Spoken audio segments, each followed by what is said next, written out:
Olá, benditos. No capítulo passado, Ezequiel anunciou o cerco de Jerusalém pelos babilônios. Vimos também que o Senhor disse que ele não profetizaria mais ao povo até que Jerusalém fosse tomada e destruída. Ele ficaria sabendo da notícia através de um sobrevivente que viria até ele. Nesse meio tempo, que duraria 1 ano e meio, Ezequiel profetizaria o julgamento de Deus às nações ao redor de Judá. Vamos então para mais um capítulo da nossa série.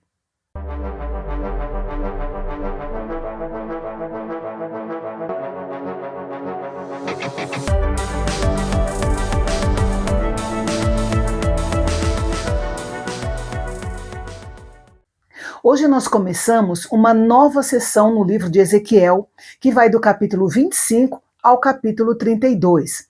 A mensagem geral de Deus nesta sessão é que, embora ele tivesse como foco nos pecados do seu povo, a destruição de Jerusalém não seria apenas uma punição aos judeus, era também um aviso às nações em redor.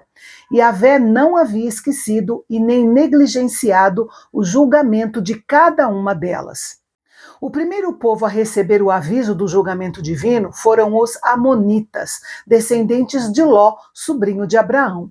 Era um povo muito importante e muito rico.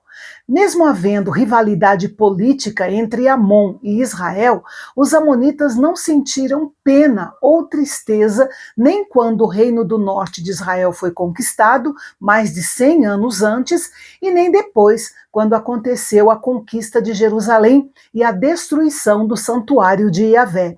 Em vez de lamentar, eles disseram: bem feito. Além disso, os amonitas tiraram vantagem da devastação de Israel para invadir qualquer terra e propriedade que pudessem. Vemos aqui uma nação temporariamente forte tirando vantagem do vizinho mais fraco. Por causa dessas e outras, Amon se tornou alvo do julgamento divino. Yahvé os entregaria como possessão aos povos do Oriente, ou seja, em breve, eles também seriam conquistados e os povos do Oriente ocupariam suas cidades. Rabá é mencionada aqui porque era a capital de Amon. Quanto à identidade desses povos do Oriente, as opiniões variam entre as tribos do deserto, como os beduínos, os ismaelitas e os babilônios. O cumprimento dessa predição não está nas Escrituras. No entanto, Flávio Joséfo, o grande historiador judeu, registrou que cerca de 5 anos após a tomada de Jerusalém, Nabucodonosor voltou e subjugou os amonitas, os moabitas e os egípcios. É provável que os babilônios tenham devastado o país e as tribos do deserto tenham se aproveitado da situação, montando suas tendas por toda parte. Como nação, os amonitas seriam eliminados. Apenas alguns amonitas individuais teriam um futuro por meio dos seus descendentes. O próximo povo na mira do julgamento divino era o povo de Moabe. Moabe e Seir eram primos de Israel. Moabe também era descendente de Ló, sobrinho de Abraão, e os moradores de Seir eram descendentes de Esaú, irmão de Jacó, portanto, netos de Abraão. O povo de Moabe também se fez inimigo de Israel desde que saíram do Egito em direção a Canaã, quando Balaque, rei de Moabe, contratou Balaão para amaldiçoar Israel. E mesmo depois que o povo de Israel entrou na terra prometida, ocasionalmente Moabe os atacava e os dominava. Para os moabitas, a invasão e queda de Jerusalém provou que os judeus eram como qualquer outro povo. Era como se eles perguntassem: se vocês são uma nação tão especial, por que vocês estão experimentando uma derrota tão humilhante? Essa provocação moabita não era apenas contra Judá, mas também um ataque direto ao próprio Yahvé, que havia concedido esse status ao seu povo. Portanto, o destino de Moabe seria o mesmo que o dos amonitas. Eles seriam conquistados e suas terras seriam ocupadas pelos homens do Oriente. como nós já vimos, o historiador Flávio Joséfo registrou que cerca de 5 anos depois da destruição de Jerusalém, Nabucodonosor subjugou os amonitas, os moabitas e os egípcios. E depois que os babilônios devastaram o país, provavelmente as tribos do deserto se aproveitaram da situação e montaram suas tendas por toda parte, tanto nas terras amonitas quanto nas terras moabitas. Como nação, os moabitas também seriam eliminados, mas alguns deles teriam um futuro por meio dos seus descendentes. O próximo povo vizinho de Judá que seria julgado seria o povo de Edom, ou Seir. Os edomitas, que eram descendentes de Esaú, irmão de Jacó, ou Israel, foram os inimigos mais inveterados dos judeus e sempre fizeram tudo o que podia para irritá-los.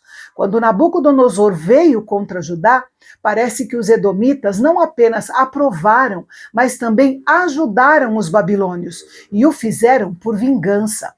Por isso, Deus traria o julgamento contra Edom e suas cidades, que afetaria tanto os homens quanto os animais, fazendo da terra de Edom um deserto. De alguma forma, Deus também usaria seu povo, Israel, no processo do julgamento. A mensagem de Deus para Edom nos lembra que as brigas dentro das famílias têm um alto preço e, com frequência, causam dor e tragédias. Esses descendentes de Esaú perpetuaram seu ódio contra os descendentes de Jacó, o povo de Israel, de geração em geração. O ódio de Edom e o seu desejo de vingança acabaram causando a sua ruína. E fechando este capítulo, temos o pronunciamento contra o povo da Filístia. Esses habitantes da parte sul da faixa costeira de Canaã também eram antigos inimigos de Israel desde a sua história inicial, mas não tinham laços de parentesco.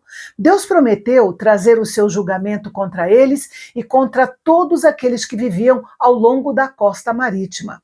Note que a Filístia teria que enfrentar a forma mais severa de julgamento, já que o profeta Ezequiel não menciona nenhum agente humano de punição para ela, o que significa que Deus julgaria os filisteus diretamente.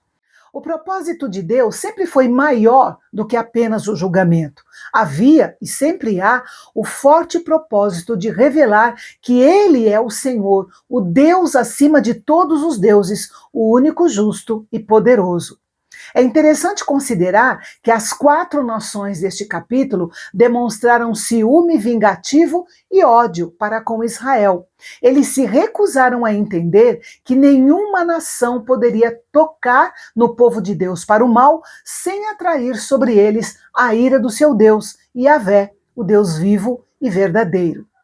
E nossa reflexão de amanhã será sobre Tiro, uma cidade orgulhosa e populosa, mas que caiu no erro de pensar que se beneficiaria da queda de Jerusalém para se tornar mais rica e mais poderosa, e acabou sendo alvo da ira de Deus. Os detalhes sobre essa cidade e seu destino você fica sabendo amanhã aqui no Canal Bendito, o nosso canal de Fala Fácil, onde a teologia é para todos.